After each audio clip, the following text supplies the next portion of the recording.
ভালো হয়েছে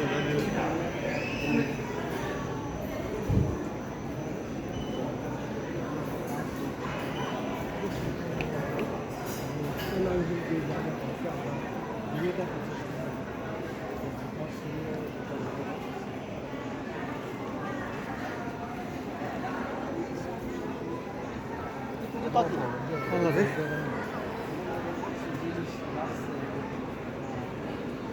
পরিবেশের একটা বৈশিষ্ট্য যে আছে সেসব এখানে আসলে দুনিয়ার পুকুরা রাখছে আমরা এখনো পৃথিবীর অনেক জায়গায় অনেক জিনিস কিনতে পারি 我都没看呢。 যেগুলি আমরা ঘুরে আসছি